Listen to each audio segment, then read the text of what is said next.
Hello दोस्तों, आपका स्वागत करती हूँ डीएनपी इंडिया में। मैं हूँ आपके साथ शिखा। इस वक्त की 10 बड़ी खबरों से हम आपको रूबरू कराते हैं। तो आइए शुरुआत करते हैं खबरों का सिलसिला। प्रधानमंत्री नरेंद्र मोदी 16 जनवरी को देश में कोरोना वैक्सीनेशन के महाअभियान की शुरुआत करने वाले हैं। इसके साथ पीएम मोदी कोविन ऐप को भी लॉन्च करेंगे। देश में 16 जनवरी से कोरोना वायरस के खिलाफ टीकाकरण का अभियान शुरू होने जा रहा है। देश के अलग अलग राज्यों में इस दौरान एक साथ वैक्सीनेशन को शुरू की जानी है। सीरम इंस्टीट्यूट की कोविशील्ड के एक दिन बाद भारत बायोटेक की कोवैक्सीन की भी डिलीवरी शुरू हो गई है। कोवैक्सीन की पहली खेप बुधवार की सुबह 6:40 एयर इंडिया की फ्लाइट से हैदराबाद से दिल्ली भेजी गई। वहीं दिल्ली के अलावा बेंगलुरु, चेन्नई, पटना, जयपुर और लखनऊ के लिए भी कोवैक्सीन भेजी गई है। एयर एशिया की फ्लाइट से कोवैक्सीन के 60,000 डोज सुबह 11 बजे जयपुर पहुंचे। इन्हें एयरपोर्ट से सीधे Adarsh Nagar state drug store लाया गया। कोविशील्ड के डोज भी आज जयपुर एयरपोर्ट पहुंच रहे हैं। दिल्ली के मुख्यमंत्री अरविंद केजरीवाल ने एक बार फिर केंद्र सरकार से अपील की है कि देश में लोगों को कोरोना की वैक्सीन मुफ्त लगवाई जाए। दिल्ली का जिक्र करते हुए केजरीवाल ने कहा कि अगर केंद्र सरकार यहाँ के लोगों को मुफ्त वैक्सीन नहीं देती है तो दिल्ली सरकार अपने खर्चे पर दिल्ली की जनता को मुफ्त वैक्सीन लगवाएगी। व्यभिचार कानून से जुड़ा मामला एक बार फिर देश की सुप्रीम कोर्ट में पहुंच गया है। केंद्र सरकार ने अदालत में एक याचिका दाखिल करते हुए अपील की है कि सर्वोच्च अदालत ने जो फैसला व्यभिचार कानून रद्द करने को लेकर लिया था उसे सशस्त्र बलों में लागू न किया जाए। अब इस मामले में सुप्रीम कोर्ट द्वारा नोटिस जारी किया गया है। नोटिस जारी करते हुए सर्वोच्च अदालत ने इस मामले को चीफ जस्टिस एस.ए. बोबड़े के पास भेज दिया है, जिसमें इस मामले को 5 जजों की संविधान पीठ में सुनने की अपील की गई है।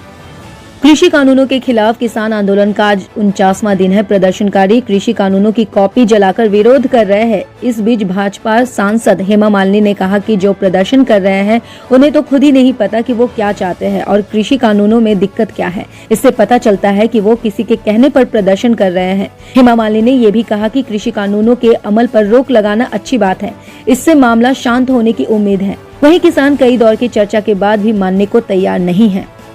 उत्तर प्रदेश की कानून व्यवस्था एक बार फिर सवाल के घेरे में है। दरअसल एक रिपोर्ट के मुताबिक मुख्यमंत्री योगी आदित्यनाथ के गृह क्षेत्र गोरखपुर में 12 से अधिक लड़कियों की मौत हुई है। इस रिपोर्ट को शेयर करते हुए कांग्रेस महासचिव प्रियंका गांधी वाड्रा ने उत्तर प्रदेश सरकार पर जमकर निशाना साधा है। प्रियंका वाड्रा ने लिखा कि यूपी के मुख्यमंत्री जी के गृह क्षेत्र में आई खबर पढ़कर आपको अंदाजा लगेगा कि जिस सिस्टम ने अभी कुछ दिन पहले ही महिलाओं की सुरक्षा को लेकर चलाए गए मिशन शक्ति के नाम पर झूठे प्रचार में करोड़ों रुपए बहा दिए, वो सिस्टम जमीनी स्तर पर महिलाओं की सुरक्षा को लेकर इस कदर अपेक्षित रवैया अपनाए हुए हैं। पश्चिम बंगाल में विधानसभा चुनाव से पहले राजनीतिक हलचल जारी है।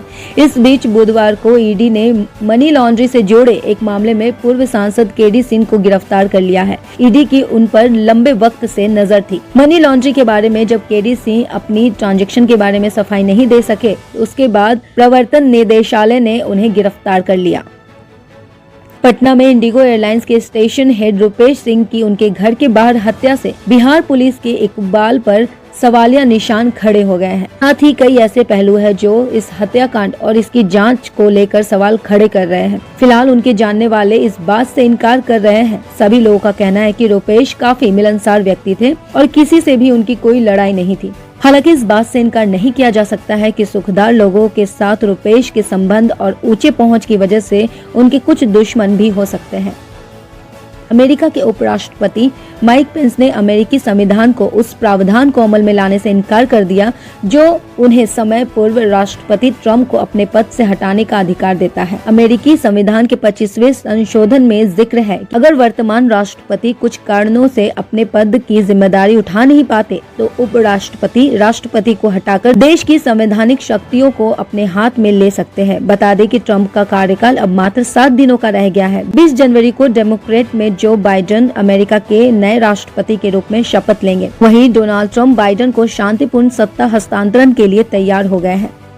बर्ड फ्लू का कहर पूरे देश में फैल रहा है। वहीं मध्य प्रदेश के झाबुआ के ककड़नाथ मुर्गे सबसे ज्यादा प्रभावित हुए हैं। इसकी चपेट में 2000 चूजे भी आ गए हैं, जिसका ऑर्डर क्रिकेटर महेंद्र सिंह धोनी ने झाबुआ के एक पोल्ट्री फार्म को दिया था। अभी 15 दिन पहले ही इस फार्म पर कड़कनाथ मुर्गे की भरमार थी और पूरा फार्म मुर्गों की आवाज से गूंजा करता था। अब इसे विडम्बना ही कहेंगे कि यहाँ इतना बड़ा नुकसान झेलना पड़ा है। खबरों की और भी जानकारी के लिए देखते रहिए डीएनपी इंडिया। हमारे चैनल को लाइक, सब्सक्राइब और शेयर करना ना भूलें। तब तक के लिए नमस्कार।